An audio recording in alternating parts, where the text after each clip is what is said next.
लाखों करोड़ों शरणार्थियों के यातनापूर्ण नर्क जैसे जीवन से उनको मुक्ति दिलाने का साधन बनने जा रहा है। और मुझे बहुत आनंद है कि आज ये लाखों करोड़ों शरणार्थी जो भारत के प्रति श्रद्धा रखते हुए हमारे देश में आए थे, उनको नागरिकता और संवैधानिक सम्मान देने का काम ये बिल के माध्यम से, जब ये बिल पारित होगा, हो जाएगा। अध्यक्ष जी, काफी सारे सदस्यों ने इसमें हिस्सा लिया है। बहुत सारी चीजों का रिपीटेशन भी हुआ है, मगर मैं एक एक कर सभी का जवाब जरूर देना चाहता हूं, क्योंकि ये बिल के बारे में जो अपप्रचार हो रहा है, जो भ्रांति फैलाई जा रही है, मैं नहीं चाहता कि इस बिल के माध्यम से, इस सदन की चर्चा के माध्यम से भारत के किसी भी कोने में वो भ्रांति फैले, ना वो भ्रांति टिक पाए। माननीय सदस्य प्लीज, उनके प्रॉब्लम है, उनकी समस्या है। सभापति महोदय, श्री मनीष तिवारी जी ने सबसे पहले और बाकी काफी सारे सदस्यों ने अंत तक, श्री प्रेमचंद्रन जी और बाकी सारे सदस्यों ने, शशि थरूर जी ने भी आर्टिकल 14 का हवाला देते हुए इस बिल को गैर संवैधानिक करार दिया। मैं माननीय अध्यक्ष जी, सभी सदस्यों को, सदन को और आपके माध्यम से सदन के सदस्यों के माध्यम से पूरे देश की जनता को कहना चाहता हूं कि किसी भी डायमेंशन से ये बिल गैर संवैधानिक नहीं है, ना आर्टिकल 14 का उल्लंघन करता है।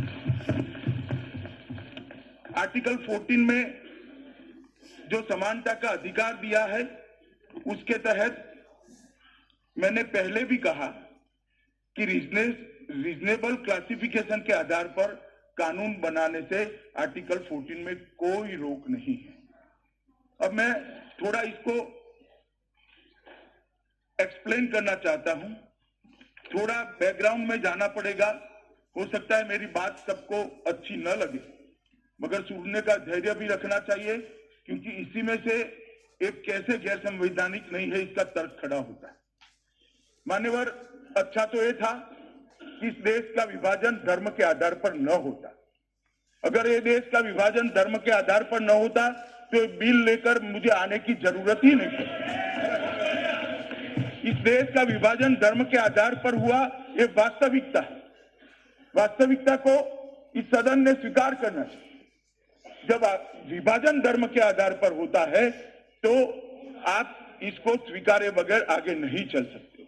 धर्म के आधार पर विभाजन हुआ, जिस हिस्से में मुस्लिम भाई ज्यादा रहते थे उस हिस्से को पाकिस्तान के नाम से अलग देश बनाया गया, और भारत का बचा हुआ हिस्सा भारतीय संघ के नाम से प्रस्तावित हुआ, जो आज हमारा भारत देश है। आगे चलकर पाकिस्तान के में भी पश्चिम पाकिस्तान था और पूर्वी पाकिस्तान था, वो बांग्लादेश में तब्दील हुआ, मगर बीच में एक विभीषिका आई। दोनों ओर से शरणार्थियों का आना जाना, मार काट, बलात्कार, लूट, ढेर सारे परिवारों ने यातना को झेला है। जिन्होंने विभाजन की यातना को झेला है वो ही बता सकते हैं मान्यवर कि ये यातना कितनी कड़ी और कठिन। मगर इसके बाद क्या हुआ मान्यवर? नेहरू लियाकत समझौता हुआ 1950 में। दिल्ली में एक नेहरू लियाकत समझौता हुआ और वो समझौते के तहत ये निश्चित किया गया कि दोनों देश अपने अपने अल्पसंख्यकों का ध्यान रखेंगे। भारत भी रखेगा, पाकिस्तान भी रखेगा, और बाद में बांग्लादेश बना। मान्यवर, मैं ये सब इसलिए बताता हूं कि ये जो बिल लेकर सरकार आई है इसकी एक पृष्ठभूमि, और ये दोनों देशों के सरकारों ने एक दूसरे को विश्वास दिलाया था कि पाकिस्तान के अंदर जो हिंदू, सिख, बौद्ध, जैन, क्रिश्चियन, पारसी हैं, उनके ही पाकिस्तान ध्यान रखेगा। यहाँ पर भी जो माइनॉरिटी है, मुसलमान है, क्रिश्चियन है, पारसी है, बौद्ध है, जैन है, उसका हिंदुस्तान ध्यान रखेगा, भारत ध्यान रखेगा। मगर ऐसा हुआ नहीं मान्यवर, ऐसा हुआ नहीं। मैं उस पर बाद में आऊंगा।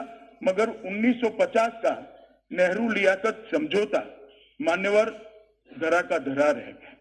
अब मैं जरा जिन 3 देशों से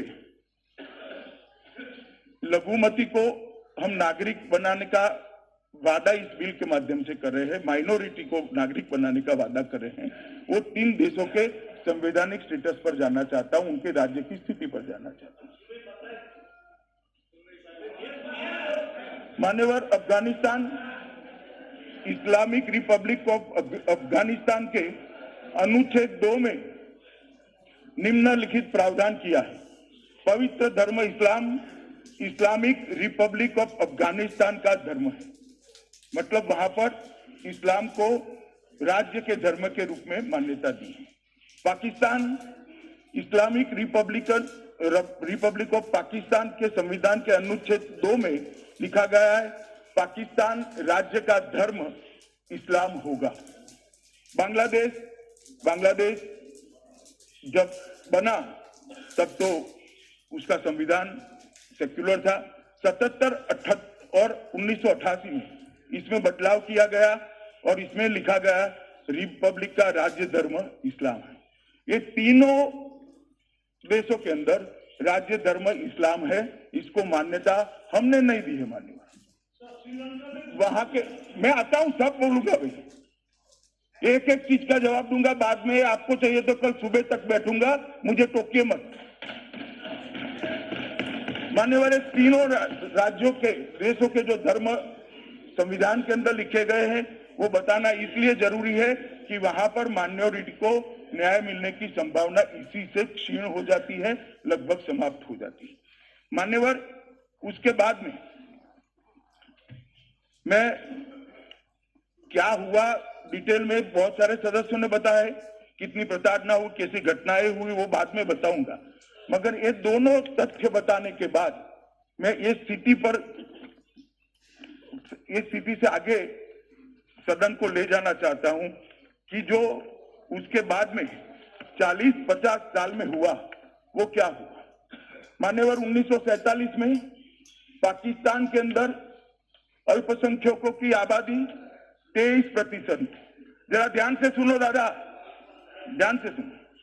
पाकिस्तान में अल्पसंख्यकों की आबादी 1947 में 23% थी और 2011 में 23% से कम होकर 3.7% हो गई। मान्यवर,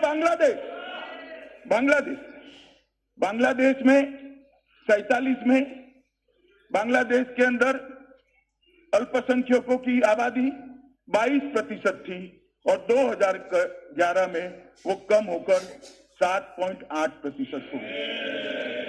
मान्यवर, कहां गए लोग, कहां गए? या तो उनका धर्म परिवर्तन हो गया, या तो भारत में आए, या तो मार दिए गए, या तो प्रताड़ित कर भगा दिए गए। मैं पूछना चाहता हूं, जो लोग विरोध करते हैं, ये माइनॉरिटी का, ये अल्पसंख्यक जो हिंदू, सिख, बौद्ध, ईसाई, जैन, पारसी है, क्रिश्चियन है, इनका दोष क्या है? क्या दोष है उनका? उनको इस प्रकार से क्षीण कर दिया गया। हम चाहते हैं मान्यवर कि उनका अस्तित्व बना रहे और सम्मान के साथ दुनिया के पर से। मान्यवर, इनको बिठा दीजिए, इनको बिठा दीजिए। और मान्यवर,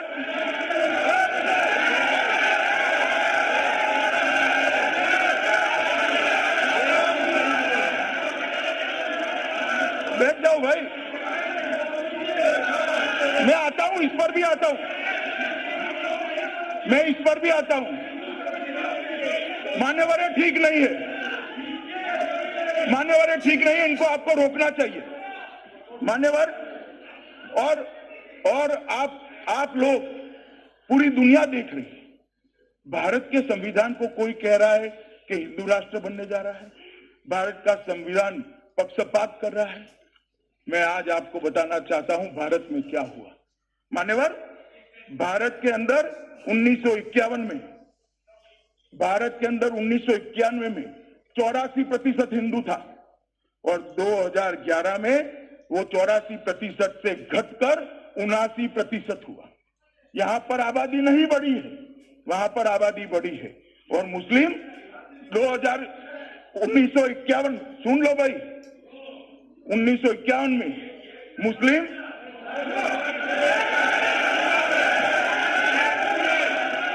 मान्यवर 1951 में यहां पर मुसलमान 9.8% था, आज 14.23% है।